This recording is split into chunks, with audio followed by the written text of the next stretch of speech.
Welcome to the Fantasy Football Healers program, a show that is now infused by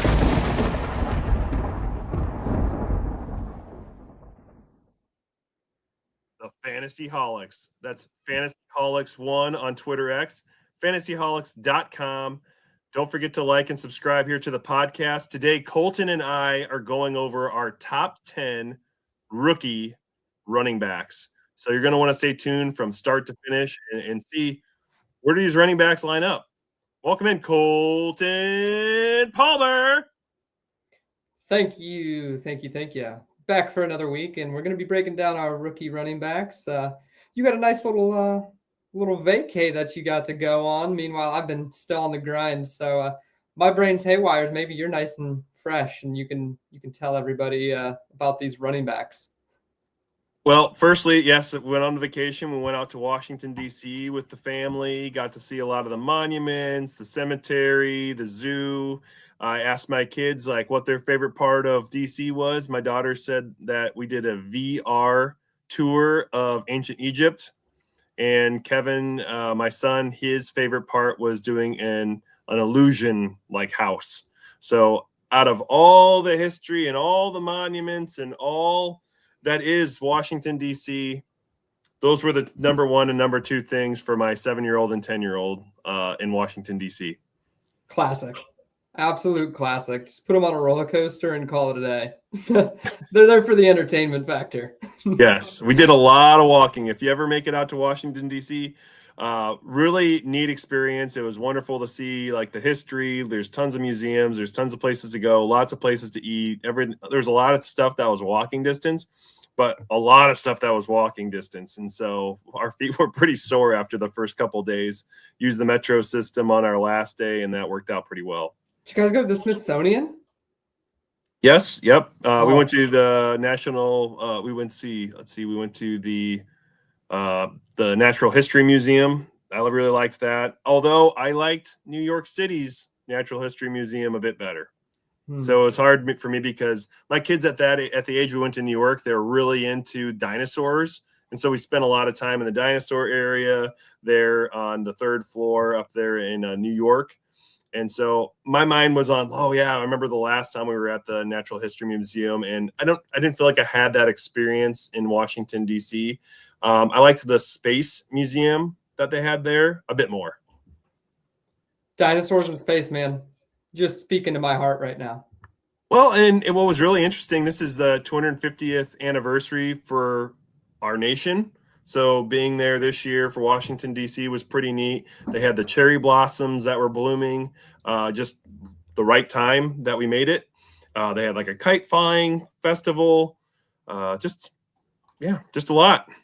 Yeah, the other day, speaking of kite flying, we got my son a kite for Easter. And so I got this kite. I got it going. It's way up in the air. It's super cool. And I look around, and I'm the only person out there. He just ditched me. So now I look like a grown adult just flying a kite by himself. It's like, come on. You know, man. You got it for yourself, Colton. My neighbors were staring at me like, this guy's weird. Just 30-some years old, just flying a kite. Yep. Well, speaking of somebody that's 30-something years old, Kirk N Chains, he ends up getting attached to the Raiders for 5 years, $172 million. Now, granted, it's 1 year, $20 million guaranteed, but still, this guy's getting a load of cash to go over there to the Raiders to be their starting quarterback until Fernando Mendoza, gets a little bit more of experience behind Kirk N Chains. You like that? You like that? I do like it, honestly. But if I'm a rookie, I'm just going to go and see whoever the heck Kirk Cousins' agent is and be like, I want that guy representing me.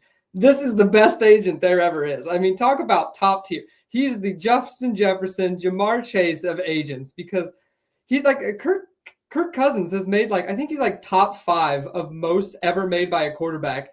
Never won a Super Bowl, never been to a Super Bowl, 1 playoff win, and this man is a top 5 paid quarterback? What? I mean, just give me the Jamar Chase of agents. That's all I'm saying. I need this guy to negotiate my next contract for my salary. Yep. I'm waiting for Stephon Diggs to reconnect with Kirk Cousins with the Raiders. I mean, I could see it. He needs a landing place, and I mean the Raiders need a wide receiver. I mean, A wide receiver. They need know. like a whole. They need a whole cabinet full. They got Brock Bowers still there. I mean, Genty can catch the ball, so they at least need one good option.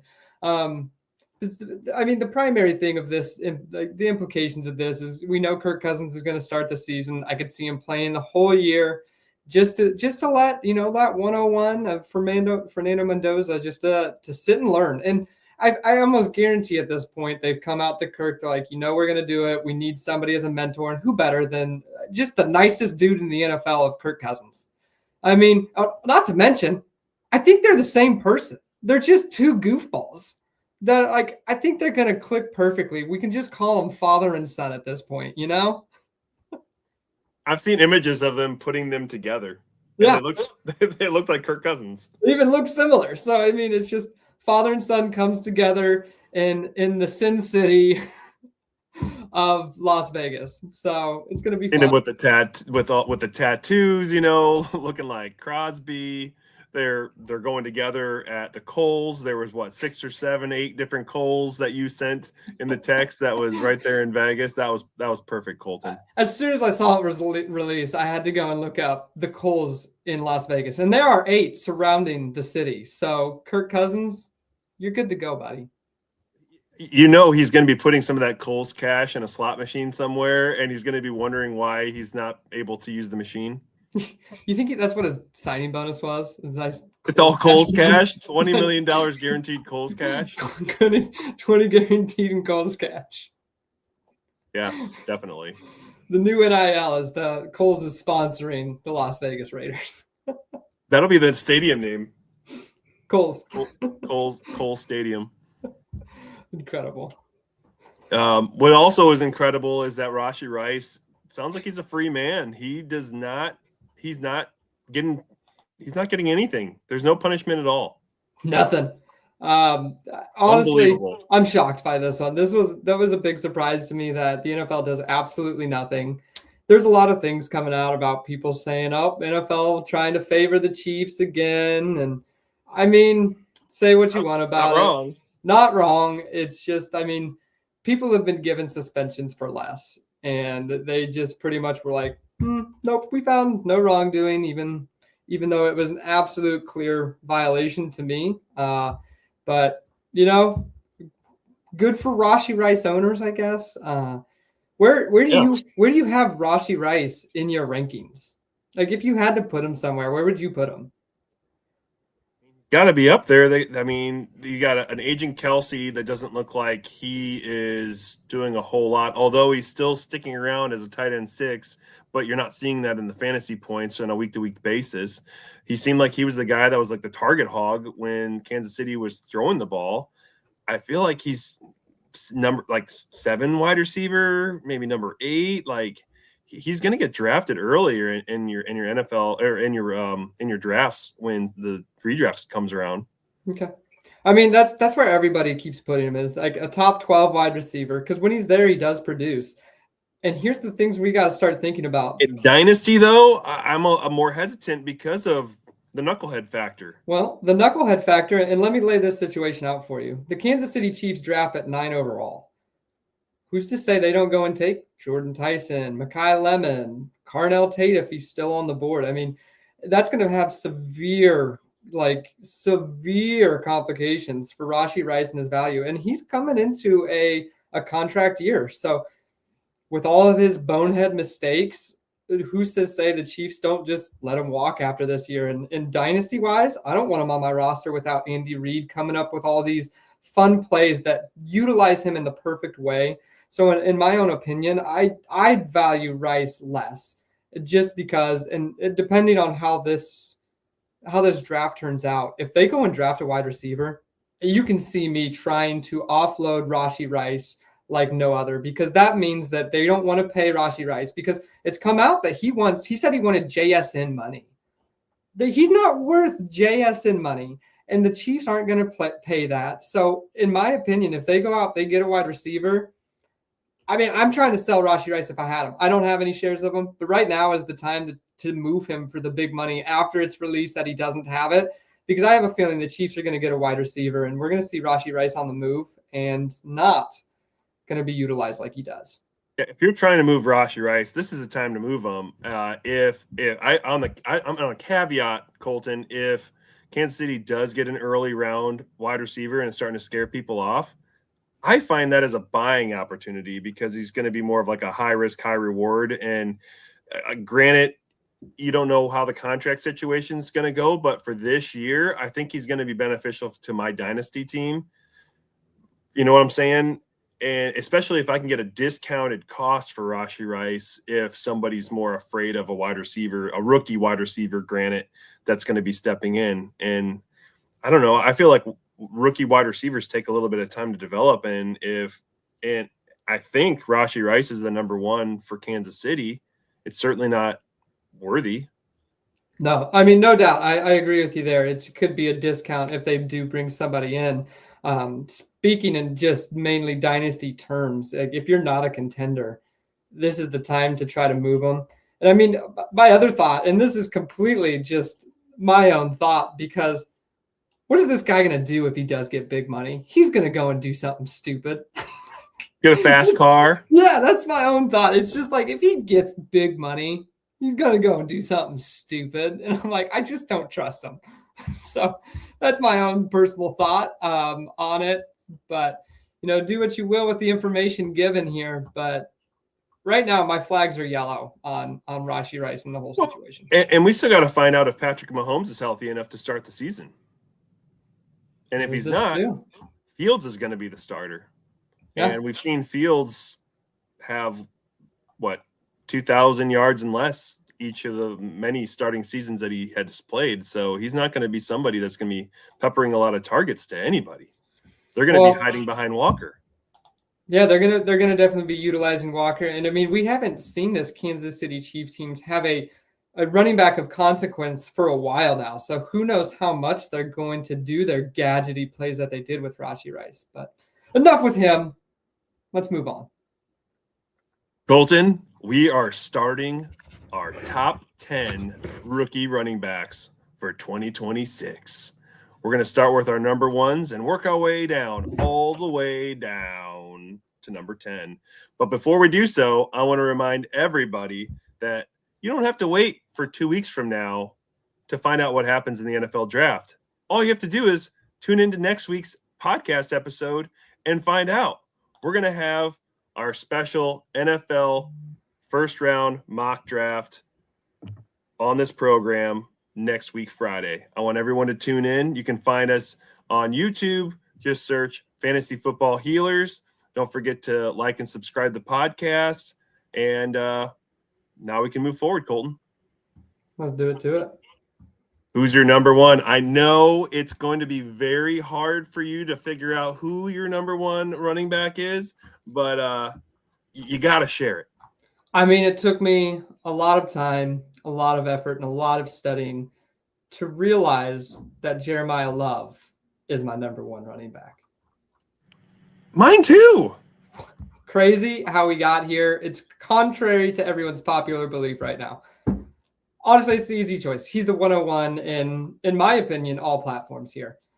Super flex, tight end premium, tight end makes 3 points per catch, whatever. I don't care. Take Jeremiah Love at the 101 because it is the clear and obvious choice. And my personal watching of his film, gosh, he's a lot of fun, man. He is a lot of fun to watch. He has the explosiveness. He's got good contact balance. Like he sees a hole and he hits it. His decisiveness is so good. His vision. I mean, honestly, dude, he is one of the best prospects I've watched. And he was just so much fun to watch on film. Is all this going to translate to the NFL? Obviously, there's always questions. We can see such a great prospect like this happen and not work out. But my guess is he's going to work out and he's going to be awesome. So Jeremiah Love, lots of fun, all around great prospect. There's not much more to really say aside from he's going to be awesome, depending on where he lands. The landing spot is a question, although I keep hearing that he's going to be like a top 7 pick in this year's NFL draft. And again, we'll find out here in about a week. I also, questions on, is he a good pass blocker, pass protection? How's that? It sounds like he's really good at that. And he can catch the ball and he can run the ball. Some are, some team sources are grading Love similar to Saquon Barkley when he was coming out of Penn State. So everyone seems to be really high on him. Are there any flaws that you have seen or heard about in regards to Jeremiah Love, whether it's production, whether it's athleticism, or anything else football related? Honestly, man, I didn't have any like major flaws that I saw. I saw him be explosive. His top end speed maybe not be the best, but I mean, I don't know what he would have ran in a 40 because I don't know if we have any numbers like that. But he has enough burst. It doesn't really matter to me, even if he doesn't have the top end speed. He outruns guys in the film during actual game time. So in my own opinion, there's just not a lot of like, especially big flaws. Of course, everybody has little things here and there that they can always improve on. But like big red flag flaws to me, I've got nothing. Colton, we did have a fantasy football healers analyst at the NFL Combine this year, and we did see Jordan Love run a 40. It was a 4.36, 99th percentile, which translates to a 98th percentile speed score based on his height and his weight. He had a college dominator rating, 31.7 percentile. That's 79th percentile out of all running backs. His yards per carry was 6.9, which is 92 percentile. So yeah, this guy, he's got a lot of things going his way, and I was really happy to see that he did decide to run the 40, because with him being projected as high as what he was going to be projected even at the NFL Combine, like he didn't have to run. Mm-hmm. It was risking it all to show that he's a competitor, and I like that. I do like that too. He's showing that he's not afraid. You like that? I love it. Showing that he's not afraid. So just and then from what I hear, he just seems like an all-around good guy. His coach there at Notre Dame has nothing but great things to say about him and his work ethic. So I think he's going to be great no matter what. Now, here's my question for you.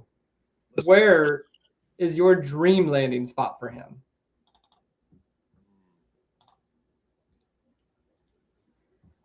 I know it's not my answer, but I heard a lot of people being excited about him going to Washington, the Commanders, and being a JCM guy and knowing that they have Jerome Ford and they also have another running back that's slipping my mind here for a second. But McNichols, of course, is still lingering around. I think the chances of him going to Washington are a bit slim. But even if he went there, I don't know if he's going to get all the production in year one. Even though it would be exciting to match him up with a quarterback that's exciting to watch, like Daniels when he's healthy, if that makes sense. Dream landing spot. I mean, what can I say? A dream landing spot. Minnesota Vikings. You know what? We need a running back, and we need it really, really bad for Minnesota. So I'll say, because I can dream here, Colton. It's not going to happen. I really don't see us trading up for him. But you said dream scenario.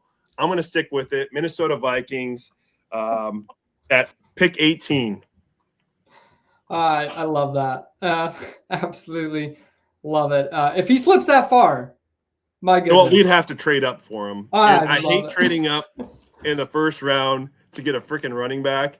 But if you're going to do it, you might as well get the best running back in the class by a long shot. And it'd be exciting. The last running back that I have for a Vikings jersey, I'm wearing it right now, and that's AP. So, and it's getting pretty worn, Colton.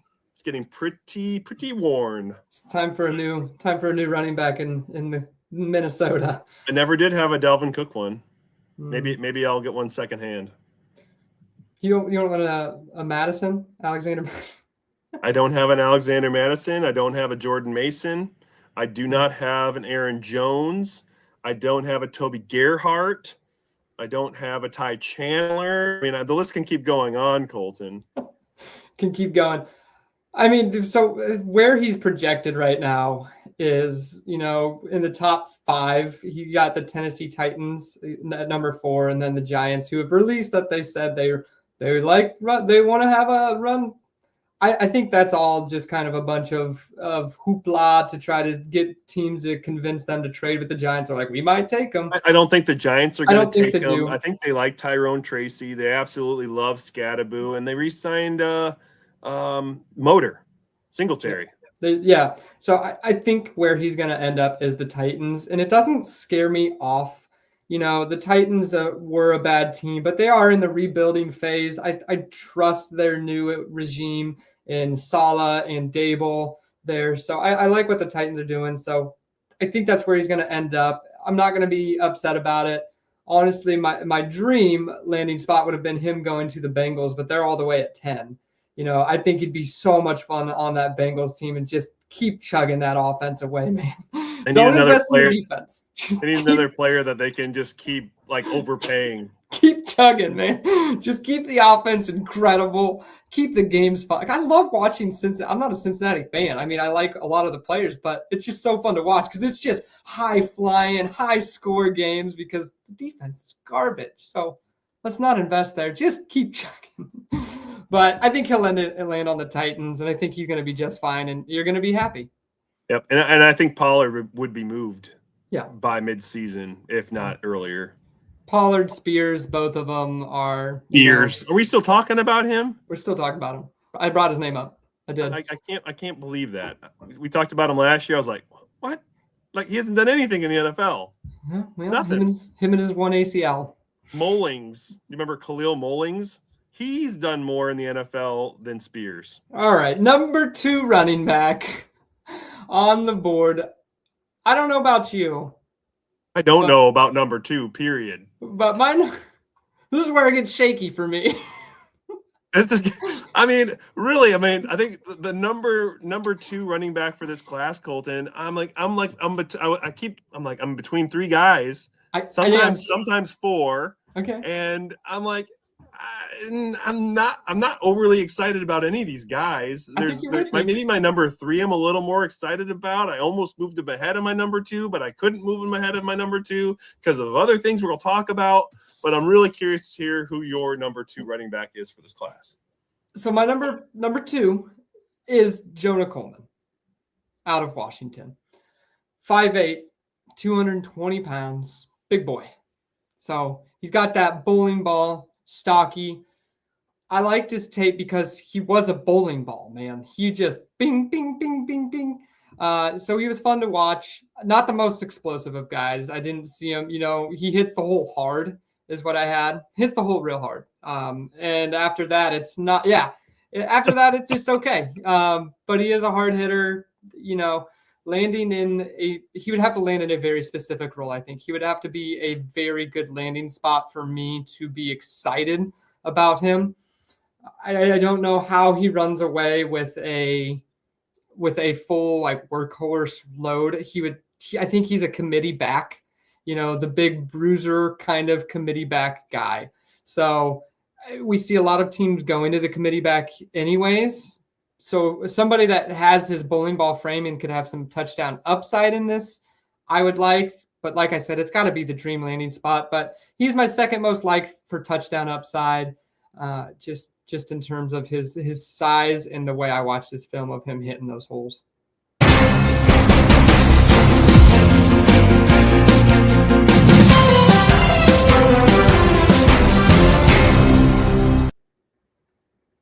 Packers are sending Wicks to the Eagles for a 2026 5th-round pick and a 2027 6th-round pick.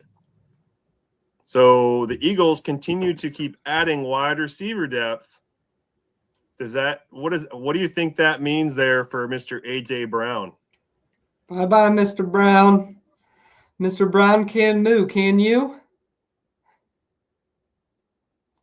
I don't know where he goes. Everyone. I mean, he's earmarked to the Patriots. That was a Dr. Seuss. If you didn't catch that, I caught that. Did you catch it? I didn't know how to answer it though. Okay. All right. It was just a bad dad joke. Okay. All right.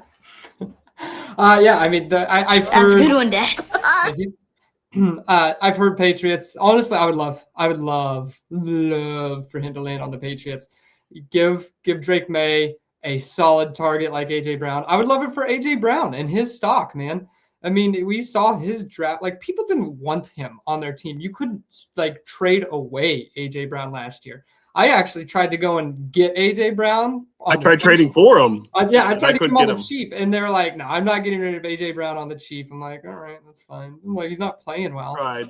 But yeah, like, and so like savvy people are like us for trying to buy him, but But the thing, I would love it for both. I think that's a good situation. I would love to see Devonta Smith get the chance to shine, be that star. So I would love it for them to move on. And this is just kind of a telltale sign that they're going to do it with loading up that wide receiver room. Going back to our top 10 or your number 2, Jonah Coleman. I have Jonah Coleman at my number 6. And I've got obviously 5 guys ahead of him, Colton. But again, 5 guys, burgers and fries. I mean, obviously one of them being Love, no surprise. But all these other guys ahead of them, they're the guys that keep kind of juggling around, and I think a landing spot's going to make the biggest difference for all these guys. Because if Jonah Coleman, with his size and his zone running, if he ends up with the Seahawks, guess who's going to get shot right up to number 2 for me? Mr. Coleman, because that's what he is. He's a good zone runner. He averaged 5.5 yards per carry. He was a number of people's top couple running back picks even prior to the NFL Combine. And if you're looking at athleticism, I mean, that's really what this draft class is kind of missing out on. I mean, I don't know. I didn't feel like it was okay, but like linking their athleticism with the production, it just didn't all mesh. And if lower levels of college play compared to like the athleticism, they could have been really athletic, but then there was like, well, they're like a D2 guy, and everything was just really wishy-washy. Oh, they're behind, Jordan or Jeremiah Love. I don't know, every single one of these guys has their flaws, I think, after Love. He has this Jonah Coleman, he has 8% body fat. It sounded like he was cutting his weight from 235 pounds to 228 pounds. So he was trying to get a lot leaner. Whenever I see somebody that's cutting a lot of weight as a running back, when they're trying to get lower body percentile fat wise, it always seems like they have a problem with injuries when the preseason starts, when the regular season starts. So that'll be something to monitor with Jonah Coleman. But I mean, I can't talk too poorly about this guy here, Colton, because he's my number 6. He's your number 2. And the guys ahead of him, I'm like, you can make arguments for any of these guys. Yeah. And I'll just go ahead and say it. I was going to say it at the end of this, but with last year's rookie class, we got absolutely just bombarded with so many good running backs and everything. This class is the complete opposite. Like last year, we were saying, I could see this guy taking over a backfield. In this class, I'm looking at him like, I could see this guy being a piece of a committee. I don't see him like, aside from Love. It's a lot of guys I'm like, there could be pieces of a committee here, but I don't see him taking over a backfield. I don't see him being that guy for a team. So it's a lot of just dudes that I think they're going to be decent NFL backup running backs that are, they're going to come in, maybe get a depth role. And if there's an injury ahead, sure, that's great. Because you can't have enough running backs, honestly. Like, these are still going to be guys I take a chance on because they have enough talent. I think that they'll make it, and I need backups. But that's what they are, or a piece of a committee. So, yeah. And that's just kind of what it is for this draft class. No big deal. They're all right, but they're not phenomenal. To where I think draft capital, opportunity share. Opportunity is going to be huge with any of these running backs. They basically have shown that, if you have a running back that has an opportunity ahead of them and everyone gets injured, then you're going to have fantasy relevant players. I mean, look at Bam Knight last year. He was fantasy relevant because all of the other running backs ahead of him were injured. Old Bill last year. Ja'Cory Krosky-Merritt got it because there was injuries ahead of him. So, Yes. I mean, seventh round, last running back selected in the NFL draft. Yeah, so you need these guys, and I think these guys have just fine. That's the problem. They're fine. Fine. With a lot of yellow flags. Yep. So one thing we didn't touch on before we talked about our top 10, Colton, and I'm just going to talk about it now here while we're talking about Jonah Coleman, is like what else are we looking for outside of draft capital and opportunity when we're looking at the running backs for rookie prospects? And one of the things I like to look at is BMI. Again, if they have a 28 or less, then they have more of an injury risk. We talked about how Jonah Coleman, he's cut weight, maybe that low percentile fat could potentially lead to a physical injury. However, like his BMI is massive. It's 33.4. This is a big boy. He's a bowling ball, as you put it. So I don't have like the BMI concerns for him, but the body fat thing, I'm just, it's something to note. I like to look at dominator ratings. I'm looking for somebody that has, the higher, the better. If they're at 30% or greater, then you're going to have a higher hitting floor. And speed scores are my next thing that I look at. I want to have at least 100 for a score. And then, and then finally receptions. I have a 20 to 30 receptions kind of target for these running backs. Did they hit the 30 threshold or didn't they? And if we look at Jonah Coleman, he did hit the threshold. He had a 31 reception season this year. He had a college target share of 9.7%, which is 77th percentile. So he's a guy, he can catch the football even with his massive, his physique, his good zone running. And so maybe I have him too low here, Colton. One of the things I had him down a little bit from was he was 25.8% dominator rating, which is 62 percentile of all running backs. And he's a little bit older, but like all these guys are like 22 and a half that are ahead of him. So you might have convinced me to maybe move Jonah Coleman up a little bit here, Colton. He did not run a 40. I had to check to see if he had a pro day and run a 40. So that might be a little concerning, the 40. I wanted to see, what is the speed score? So I didn't get the speed score that I wanted, and maybe that's why I docked him all the way down here at number 6, which maybe isn't the best way of ranking. Glad I could convince you a little bit here. Yeah, you may have convinced me a little bit. I may have to move him up. We'll have to decide where exactly that is. The number 2 spot, again, I found it really hard to rank.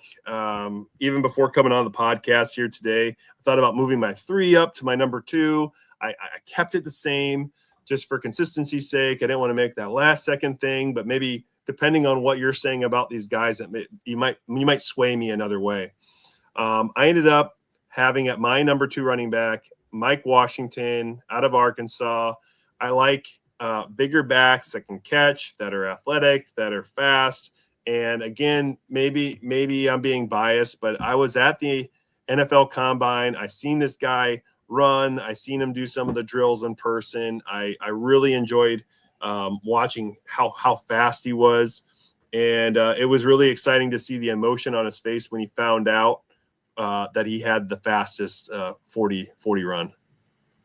Yeah, it's funny that you put him here at your 2 because I'm going to bring him up now. He's my number 3, Mike Washington. Fun player. I mean, explosive. He can catch the ball out of the backfield. Has so many, I think, has all the talent to be an NFL back. Has the size. Big boy, can run fast, can catch the ball, just all around. He also has the skills to put the ball on the ground for the other team. Is my huge red flag. 11 fumbles in 2 seasons.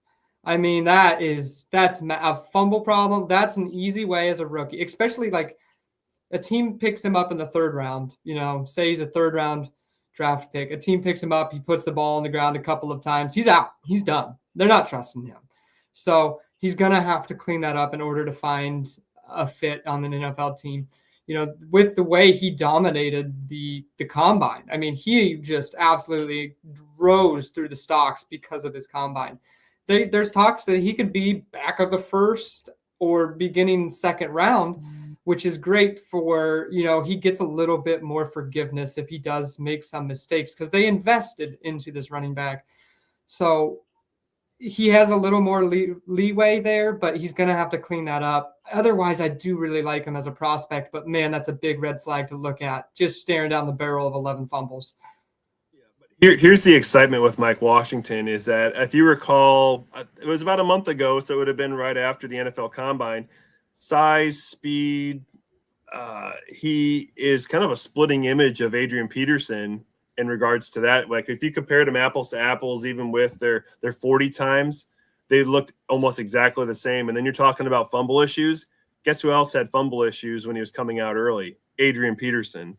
And Adrian Peterson, he was drafted much higher than what Mike Washington is going to get drafted in this year's NFL draft. But again, if opportunity knocks, and I think he does get day 2 draft capital, Colton. I don't think he's a first round player, but I don't see him as a day 3 guy. If we see that he's drafted in the 3rd round, I may have to reevaluate him here at this number 2 spot. But again, I think day 2 weeks from today, Colton, we'll figure out what more to do with Mike Washington. Yeah, we'll know a lot more based on his capital. It's funny that you say day 2, because day 2 means you're a 3rd round back. I mean, we're gonna say you're a 2nd round back if you're drafting the 2nd, but day 2, you're probably 3rd round. I mean, that's kind of where before the combine, I had him projected 3rd to 5th round, and after the combine, when he just completely blew up, there's got to be a number of GMs that are looking, and they're going to be like, oh, late 2nd round, early 3rd round, maybe mid 3rd round. I don't think he's going to make it to the end of the 3rd round for a lot of these teams, mainly because the running back class stinks. I said it. Please listen to all 10 of our running backs. This class sucks. Listen to the next 8. Yes, please listen to the next 8. I mean, that's what we're trying to do here. We're just trying to look underneath rocks and see kind of who sticks. And it's taken me now, Colton, to my number 3, because you just said your number 3 was Mike Washington. Nick Singleton out of Penn State. I have him as my number 3. And again, I keep wanting to kind of flip-flop him with Mike Washington. And a lot has to do with, well, last year, if Nick Singleton would have came out, I would have had him as like a top running back in that class. And that running back class was pretty good. And now we've got a class that's not so good. And here he is at my number 3. And so that's where I kind of want to push him up to that number 2 spot. But he's been so back and forth, and a lot of these injuries have been a bit concerning for Singleton. It's like he'll have a good year and then a bad year, and then a good year and then a bad year. And it's like, okay, let's see about moving him up. And then I read some of my notes, and it says, many say he's athletic with no vision. And what reminds me of that? Miles frickin' Sanders. And I'm like, Miles Sanders, he's been a productive running back for a lot of our fantasy teams. But I can recall a game where I needed Miles Sanders to just run around this defender, and he runs straight into him, doesn't get the chance to run again, and I lost by like 3 yards. And it's like, So I feel like if Nick Singleton and Miles Sanders are very similar, like he's going to be a productive running back for your team at some point. I don't know if he's going to be the guy that you're looking for to make that big jump. But that's where I thought Mike Washington had a little bit more upside than what Nick Singleton has. But Nick Singleton is also very athletic. He obviously did not participate at the combine. If you're wanting to know about what his 40 time was, well, I've got some of his high school numbers. His high school numbers had him at like a 4.46, which was 81st percentile comparing like high school running backs. So he seems like he'd be an athletic running back, and that speed score would have translated to a 78th percentile for the running back position per high school standards. He did have college target share of 11%, so he can catch the ball. His BMI is 29.7, so he's a guy that shouldn't be injured as much per the BMI data, but he seems like every other time you turn around, he is getting injured. His yards per carry is low. It's at only 4.5, which is 12th percentile. So there are some concerning red flags with this guy, but I feel like he's not a guy you're going to have to draft in the first round of your rookie drafts because a lot of people are going to be a little bit timid to get him. So you're probably looking at Nick Singleton being like an early second round pick in your rookie drafts. Wouldn't you think, Colton? Or am I wrong? It's going to depend where the draft is, but I'm guessing that's where he's going to be. Yeah. Nick Singleton is my number 5. And primarily to that is because, like you said, he's injured, so he doesn't get to do any of the testing. I like his tape. He's an all-around, just an all-right player. He doesn't do anything particularly great, but he doesn't do anything particularly like horrible. And so to me, he was seen as like going to be the next guy coming out of Penn State there. And once again, one of my arguments that I made for Drew Aller is this team was projected to be like this just absolute dog of a team and be a big contender. And this year it just fumbled apart, and they fired their head coach halfway through the season. And so it just all crumbled. I think a lot of that was because of Drew Aller. It sounded like he couldn't read defenses. They were trying to scheme up plays for Drew Aller and have him just have like one read, maybe 2 read tops, and then get rid of the ball. So it sounded like there was a Drew Aller problem, and that's where I think we're going to have a hard time trusting him in our rookie drafts. Well, and not to mention, you have the addition of someone we'll talk about, I'm assuming later for you, but also for me, Kaytron Allen. He had another running back there that was another single, just another Singleton. He was a committee back with him, so he had someone there to take touches and stuff away. But I do like Singleton. But once again, it's the conversation of this draft class. He's a piece of a committee to me, and a lot of these guys are going to be committee guys. So yes, it's just, and what I've heard, I can't remember if it's Singleton or Allen right now at the top of my brain, but one of them is a really bad pass protector, and I can't remember exactly who it is right off the top of my head. It's something I didn't look at for their actual film via myself personally. It's just something I've heard through the grapevine. Is one of them is a really bad pass blocker, and I want to say it is. I think it's Singleton. I think it's Singleton too. Is what if I'm remembering correctly. I don't have that stat because Allen, he was the physical downhill runner that didn't really catch the balls, and I thought Nick Singleton was the more the lightning to the yes. Yes. And so I think he's a really bad pass blocker. That's going to be hard for you to get on the field if you can't pass protect. Yeah, so just another one of those guys, but I've got him sitting at 5. Maybe just another reason why I have Mike Washington ahead of him, because Mike Washington is a good pass protector also, and he's going to find the field. Yeah. Nick Singleton, I think he's going to have a hard time. He had an ankle fracture, and that's why he wasn't able to test, but he's going to be fine by the time the regular season starts. So I wouldn't let the ankle fracture be anything that's stopping you from drafting him, but it may decrease his draft capital. It's a guy that I'm just gonna, if he falls to me and I've got some 3rd round picks, depending on his landing spot after the draft. If I got some 3rd round picks that I'm just like, I don't know what else to do. His name cachet is going to get him drafted in the 2nd round, regardless of whether it's the beginning where I think. But there's no way he's making it to the 3rd round, Colton. There's no way. I can't envision it. If anyone's listening to this and you draft Nick Singleton in the 3rd round, can you please just make a snapshot of it? Post it on our Twitter @FF Healers. I would love to see it and comment on it. I'm just saying, I think there's a possibility because, dependent on draft capital, we're gonna talk about wide receivers shortly. And people say this is the wide receiver class, so you have a lot being loaded up there. And depending on landing spot, all of these running backs can be flip-flopped, interchanged. So if you're in the right league, I could see him slipping back into the 2nd. Maybe the 3rd, depending on where he goes. Because with an injury, if an NFL team sees this injury and they're like, well, I can get him late, and he goes in the 5th round, 4th round, I mean, I could absolutely. He's in big trouble if he's the 5th round running back. That's what I'm saying. We saw Cam Scatterboo, who we absolutely loved, fall to the 4th round. So if we can see a running back that we adored, admired, loved fall to the fourth, I can see Nick Singleton going even farther, man. That's all I'm saying. After last year and seeing all these good running backs slide, I could see the NFL saying, he's got an injury and I'll draft him later. Yeah, that's what I'm saying, man. So it's somebody that it depends on this draft capital with all these running backs and where they land, because they're going to be flip-flopped once this draft comes and on their landing spot. Colton, we had your number 1 was Love. You had Jonah Coleman, Mike Washington. We need to find out your number 4, and then you have Nick Singleton at your number 5. Who's your number 4 running back? And then I'll go through my 4-5 after that. So my number 4 is sitting here.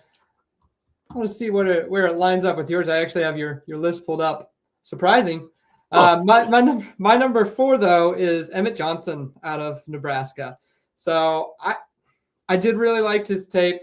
He ran a slow 40. Is one of his big things. He killed his draft stock by running a slower 40. But we've seen this 40 time not be as much as a factor as what we rely upon it. A man running in his underwear does not always equate to what happens on the NFL field. I really liked his tape in terms of he was very good at finding the gap and exploded through it. I don't think he's going to be a guy in the NFL that can, be the long run kind of guy. Obviously, his top end speed ain't that great, but he's someone that hits the gap and hits the gap hard. The conversation of this draft class, man, landing spot, if he can find somewhere in a committee where he gets to be, the guy that just hits the gap and goes and gets plenty of carries, I could see him being a fun handcuff to have on your team, just because I think he has good vision. He is a smart player. And I really like to see that with some running backs here, because that was like our big knock on Trey Benson on the Cardinals. His vision was god awful. He had all the talent beside the vision, and if you don't have the vision, you just run into players and you have no idea. But Emmett Johnson, I feel, is like a Trey Benson with vision, man. So I like that about him, and that's why I've got him here at 4.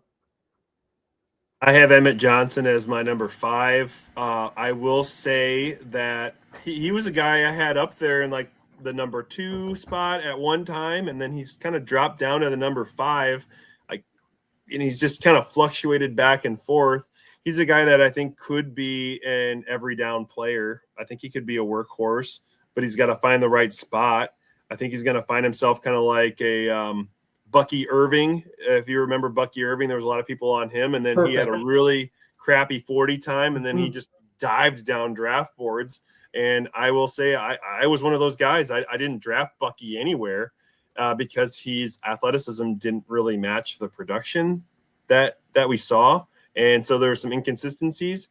I will say Emmett Johnson, his weight at 202 pounds, I would have liked to seen him a little bit bigger.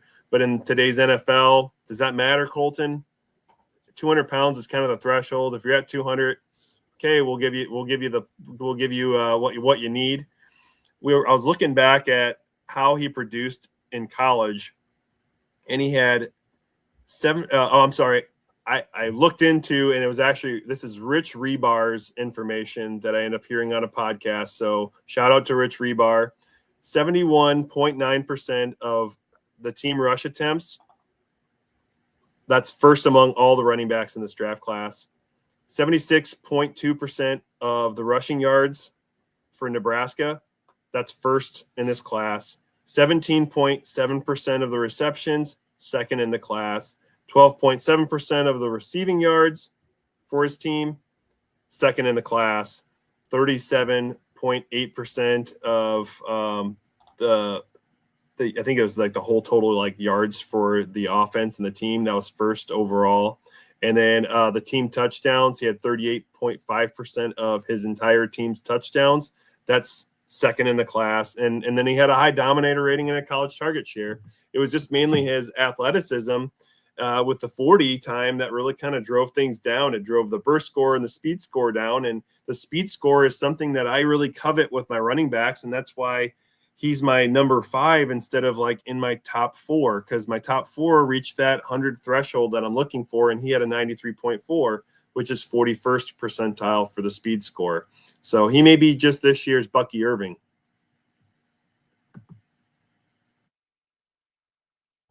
Couldn't have said it better myself. The Bucky Irving comparison is just absolutely perfect because his draft capital bombed after he ran a slow 40.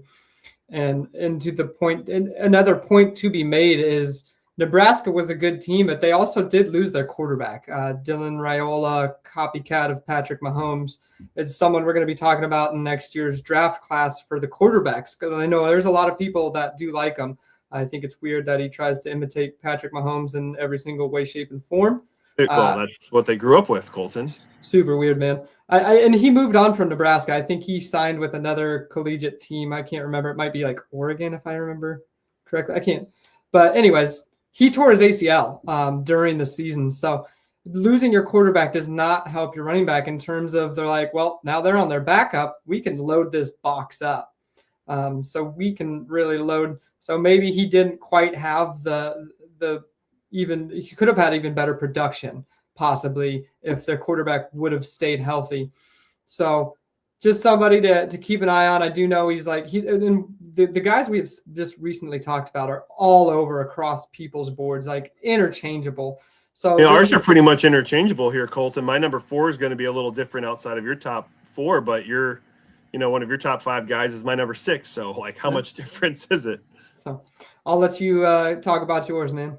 Yeah. So I love Washington, Singleton, and now I have Jadarian Price here at number 4.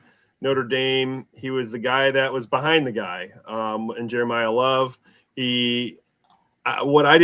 What dropped him down from my number 2 overall running back in this class was he actually lost weight, like a significant amount of weight, to compete at the NFL Combine, and he dropped down to 203 pounds.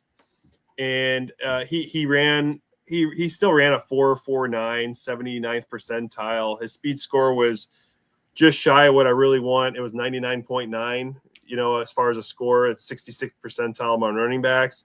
He's a guy that didn't do much in the passing game, but you could blame that on Jeremiah Love being the guy that they wanted to throw to anyway.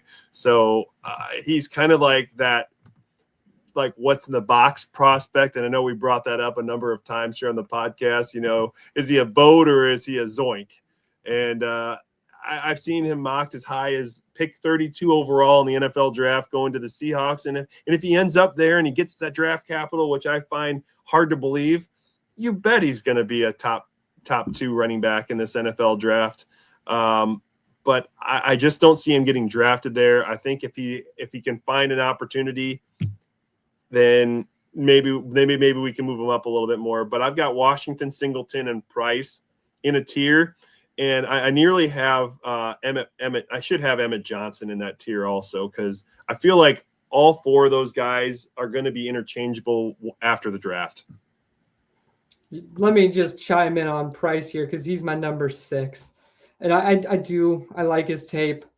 He doesn't, and the reason I've got him here at 6 is in order to be a good fantasy football running back, if your name is not Derrick Henry, you have to catch the ball.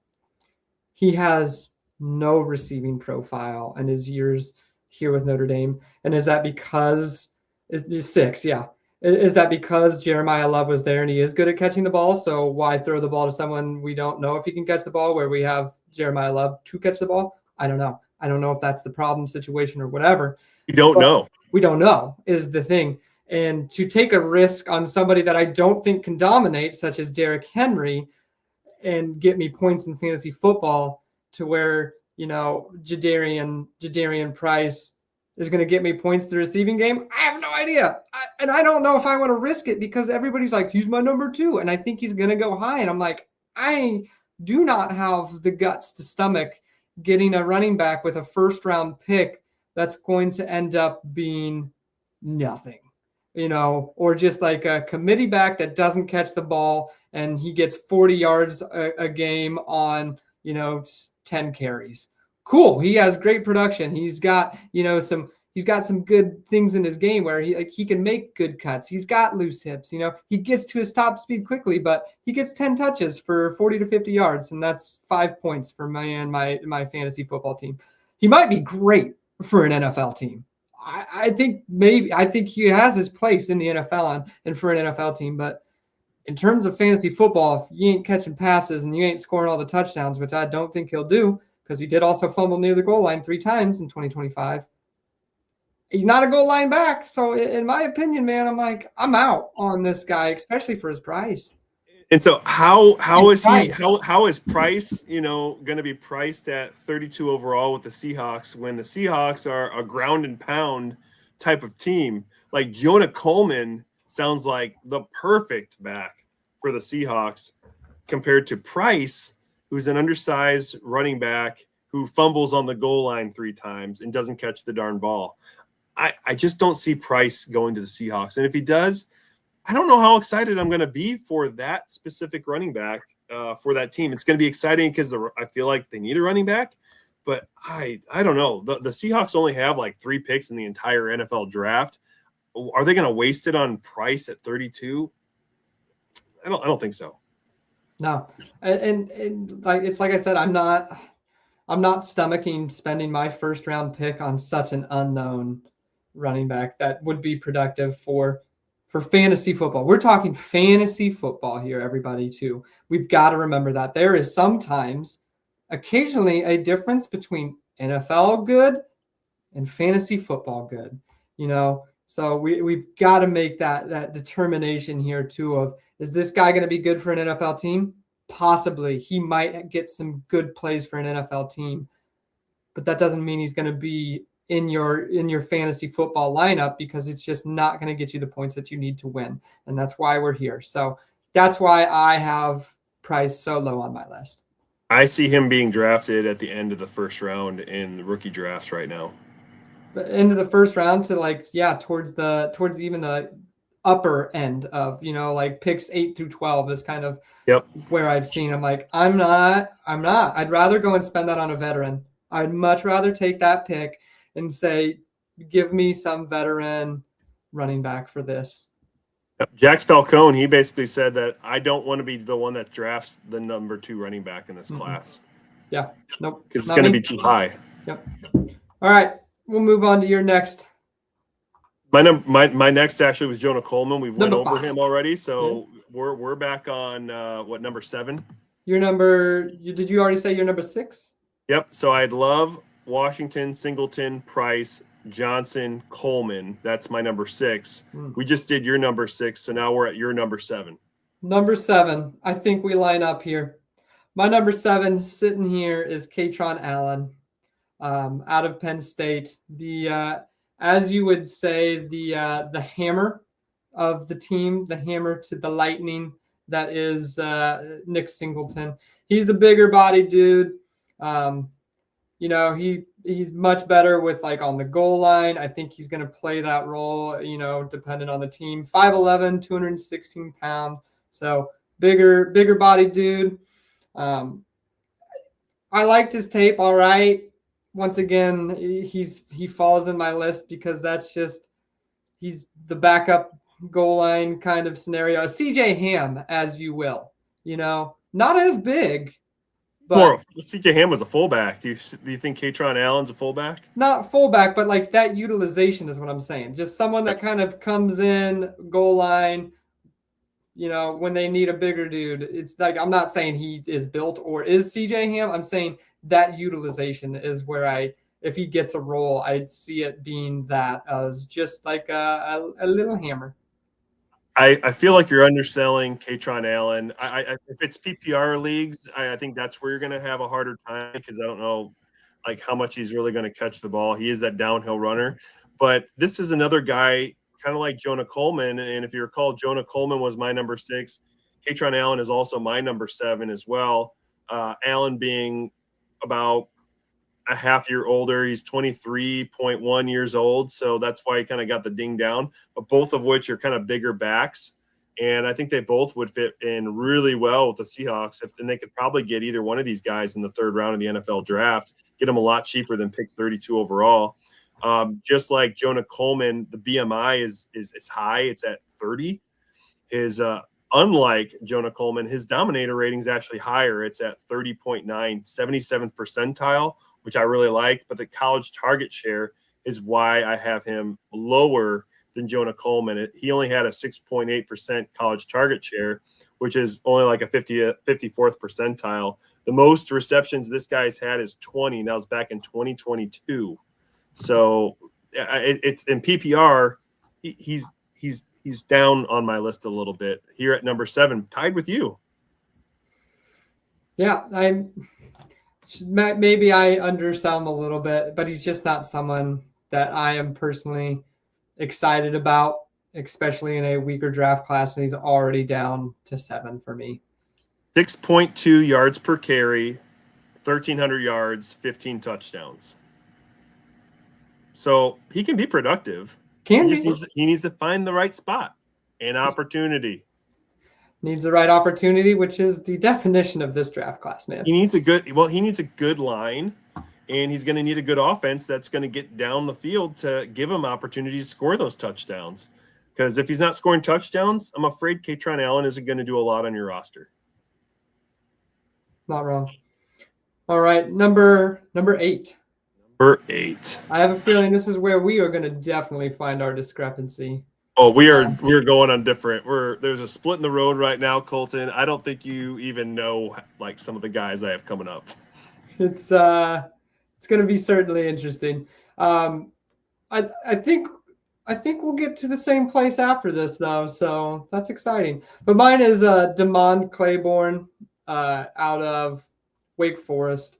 You know, he has such an interesting tape.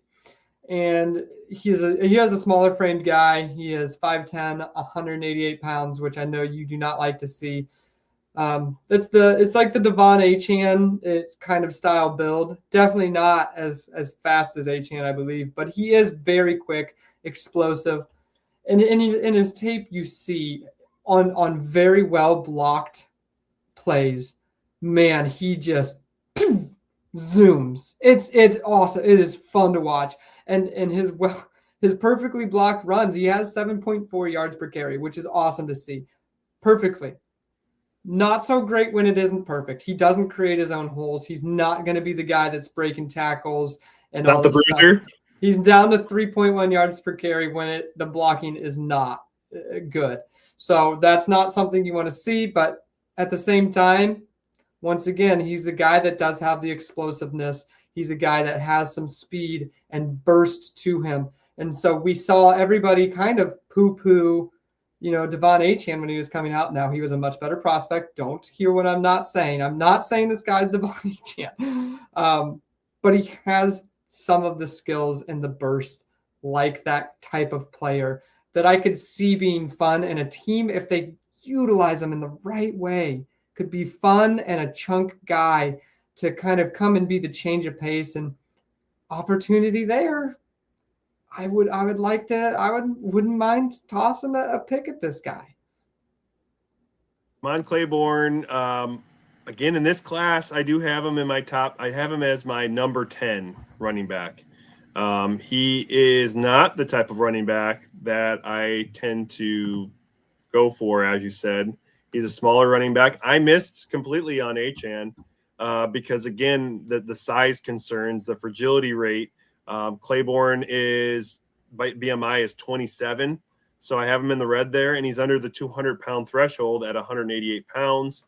He's a fast guy. He's got the twitch. There's no doubt that this guy has athleticism. A 4.37 40, 98th percentile, 103 speed score, 75th percentile. His college dominator rating is 27.8%, 67th percentile, and it's really his size, Colton, and he also, the production that he had was with a smaller team in Wake Forest, and so that's just another knock on him, and that's again why I got him down the board. And I know this is a guy that you're pretty excited about. He's a guy that I probably won't have any shares in fantasy football. You were excited about him. You talked about him in previous episodes. He's a fun guy, and we really wish this guy luck. I hope he develops, and becomes a great running back. But he's probably a guy that somebody else is going to be a little more excited than myself, and that's why I have him at number 10 instead of number 8. Which is fair. I mean, I was in the same boat as you. I was scared off of Achane because of size, so I didn't go for him when he was available to in drafts because of the size. And so this is just kind of where the NFL can go with some of these guys, is the fun, explosive stuff. So. And my number 8, again, these are not perfect prospects right now. Like the guy I'm going to talk to you about right now, Colton, he's going to be darn near 25 years old, when the season starts. He's 24.8 years old.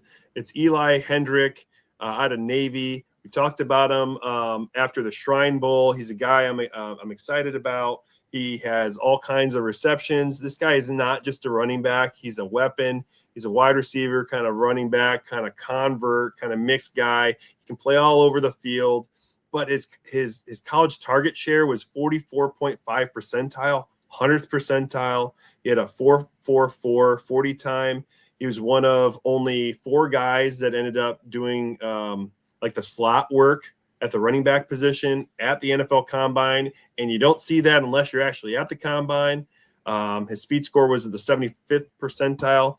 He had 51 receptions, and a guy that had a lot of high receptions last year that got drafted, and it wasn't until after he was drafted and found the opportunity that people got excited about, and that was Woody Marks. Woody Marks was a reception merchant, and I feel like Eli Hendrick could probably play a similar role, although I feel like Eli Hendrick is more dynamic than Woody Marks. Well, it's interesting that you bring up Eli Hendrick, because I've got him here at my 9. Like you said, man, he's just kind of an all-around player. He's Navy's all-time leading receiver, and yeah, he does play that function for like the slot wide receiver hybrid. So could be a fun player to have, especially like you said in PPR leagues. He's kind of going under the radar too. He's one of these guys that's like he is a sleeper. I wrote an article about him. I know, but that's what I'm saying. Go to Fantasyholics on their Facebook page. Scroll down a little ways. About a month ago, I wrote an article. It's a good article. It's basically comparing Eli Hendrick and another running back in this class with JCM, because they both played really well in the Shrine Bowl. The only difference is JCM, Ja'Cory Cross-Merritt, he didn't have an opportunity to go to the Combine. Eli Hendrick did. He got the invite. Yeah. And he showed out. And, it's once again, if he gets the opportunity, I think he could make a splash in the NFL here. He's got the capabilities. He's got the athleticism. He's got the receiving side. That's a fantasy thing we love to see. He's got receiving upside. We love it.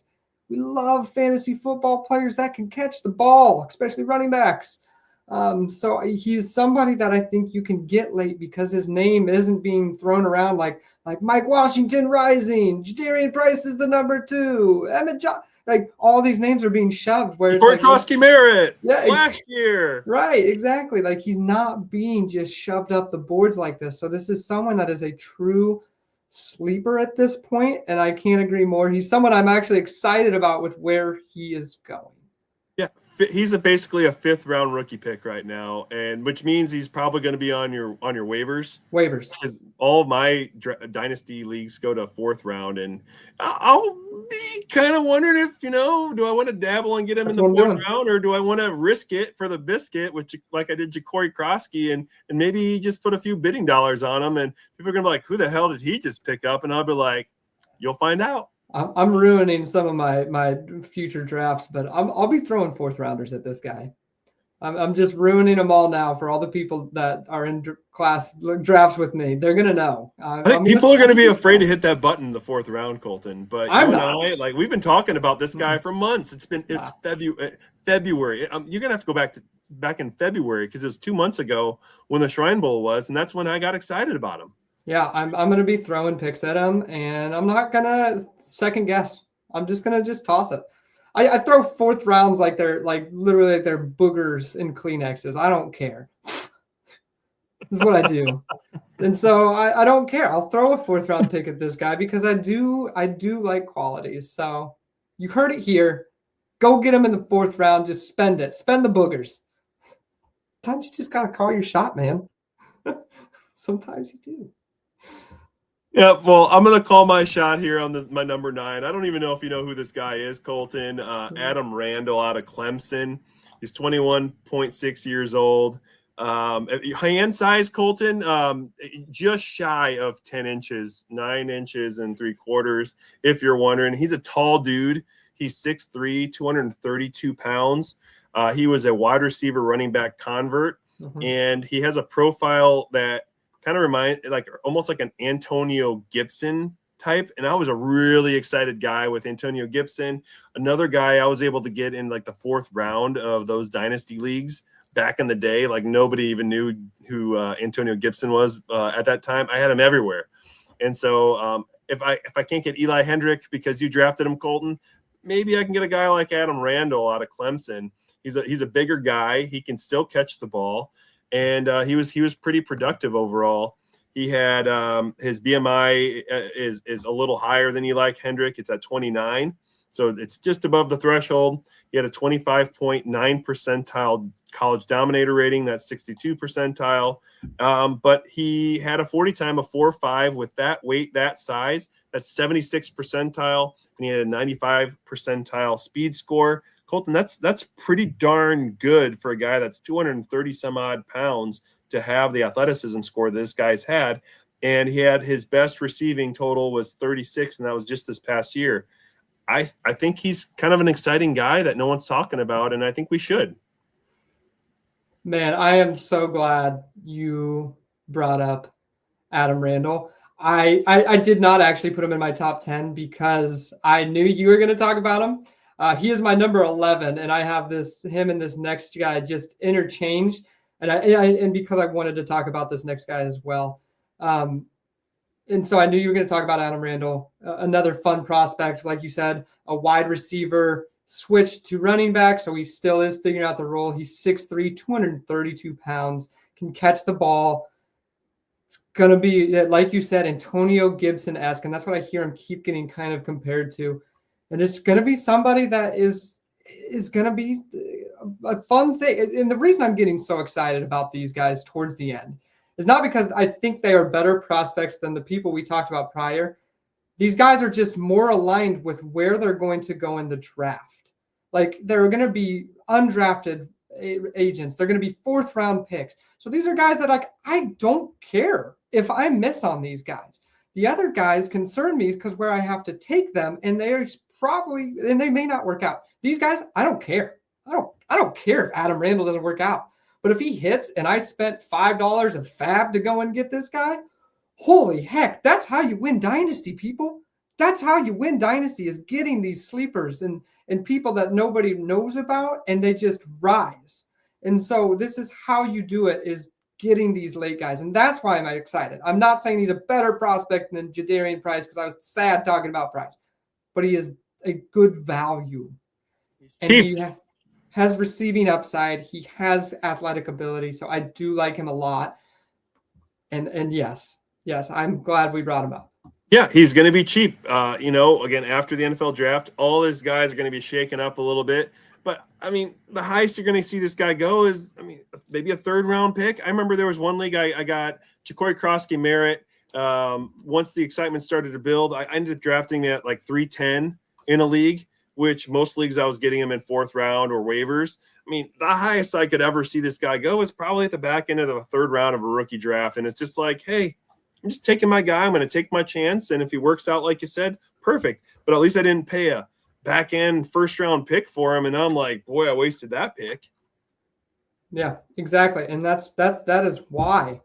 That's why I'm just so excited about talking about stuff like this, is because this is where you get ahead in Dynasty. This is how you rebuild too. You get some of these picks and you hit on a few of them just like that. People are excited to try and buy them from you. You can either flip them or to a contender, or or now you have another piece that you can utilize. So these are the people that you want that have upside that's going to get you to where you need in dynasty football. So Colton, I think you finally have to get us your number 10. You gave us your number 11. That was my number 9, and I had Claiborne as my number 10.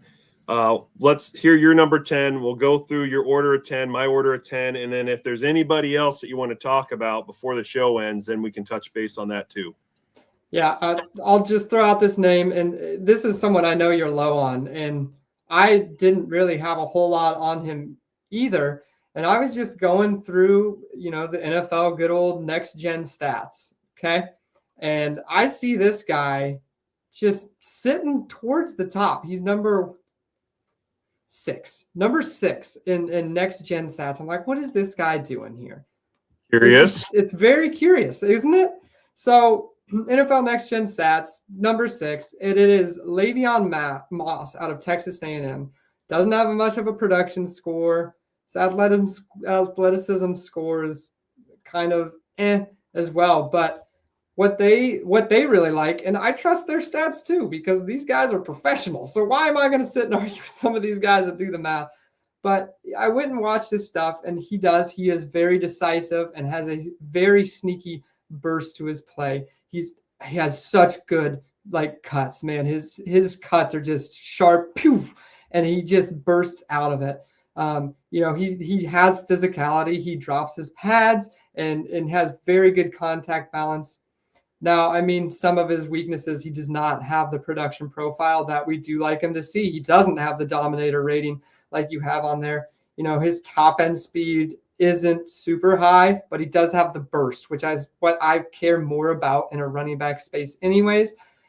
And with AWS having them as the top 6, I don't know how much I can argue with. So it's just a guy I wanted to talk about to kind of keep on the radar, because he's going to be another dude that is going to go low in the drafts. He's projected like a 5th or 6th round draft pick, but you're gonna spend maybe some fab on someone like this. And for someone like that, professional statistic guys rate that high, someone worth taking a shot on. Yep. In 2024, he was second team All SEC. He had an ankle injury that cost him the year. He had a 5.2 yards per carry. He was a guy I thought I was going to be higher on overall. I remember talking to Zach, quarterback 1, and I was like, you know what? I'm kind of excited about this guy. And then I kept diving in deeper and deeper. And next thing you know, I got Moss all the way down to my 19 running back. And he's going to be he's going to be about 24 years old. And the BMI score was a bit low. The dominator rating was just crashed down to earth, 14.3%, 19th percentile in the class. College target share, Colton, I mean, you can't get much lower than 3%.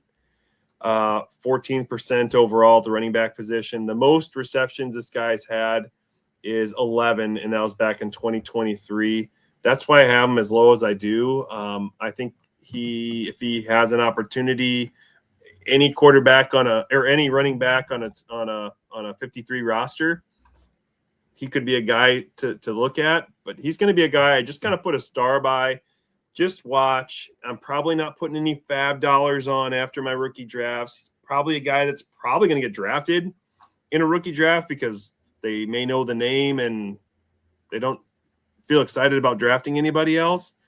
But I don't at this time, Colton, without knowing a landing spot, I don't know how excited I would be compared to some of the guys that we talked about in our top 10. Yeah. And like I said, I also wasn't high on this guy until I started. I like to know what other people think as well, and how they're and people that put in their whole entire career into developing stats. Who am I to argue with some of these people? So it's somebody that I wanted to talk about, and I'm not excited about him, but it's somebody I wanted to talk about to keep your eyes on, because there are professionals that are putting a higher price than what is thought of him right now. So, well, you know who you are, Colton. You're Colton Palmer of the Fantasy Football Healers. Dang right. I had just 2 real quick guys. I had Dean Connors. He was one of the other running backs that I had with Eli Hendrick. that I had compared to Ja'Cory Krosky-Merritt. Maybe even a better comparison to Ja'Cory Krosky-Merritt because Dean Connors did not get the invite to the NFL Combine. He is 22 and a half years old, out of Houston, 5'11", 208 pounds. I think that's the kind of build I'm looking for, that 5'11". I like that, so that way they're not running upright as much compared to like the 6-footers and taller. 208 pounds. I like that 210-pound range, so that way they have the opportunity to be on the field all the time. Maybe have the opportunity to use their weight against some of these rushing edge players, and they can pass protect and so on and so forth. He had a 27.6% college dominator rating, 66th percentile, but the college target share, Colton, was really what kind of got me excited for Dean Connors, and that was 14.4%, 94th percentile. He had a season of 61 receptions back in 2024. So I think Dean Connors is still a guy that, you may be able to do like a 4th-round target on or a waiver wire claim. And then the other guy is Darius Taylor out of Minnesota. Older prospect, 23.6 years old. He's got that build I like, 5'11", 215 pounds, BMI of 30, 30.6 percentile college dominator rating, 76th percentile overall running back position, and the college share was similar, almost exactly the same as Dean Connors, 94th percentile overall. And a year he had 54 receptions in 2024. So Dean Connors, Darius Taylor. I feel like Darius Taylor's a guy that might go undrafted, and who's to say he doesn't end up with Minnesota just kind of sneaking on the roster. And then I'll be pushing the button. I'll be throwing some waiver fab at him if he does end up in a place like Minnesota Vikings, because I don't trust Aaron Jones' health and his age. And Jordan Mason has shown that he's kind of a one-dimensional running back with this organization. Yeah. With my last point of, the AWS and stats, Adam Randall's sitting at number 4. Ooh. I like that. I like that. Yeah, and Adam Randall, you said? Adam Randall's number 4 on AWS, the grade. So yeah, and Adam Randall is, let's see, what number was he? 1, 2, 3, 4. 6, 7. I don't even know my numbers here. I'll cut this part out. 10 for you, I think. He was number 10. Oh, Adam Randall was my yeah.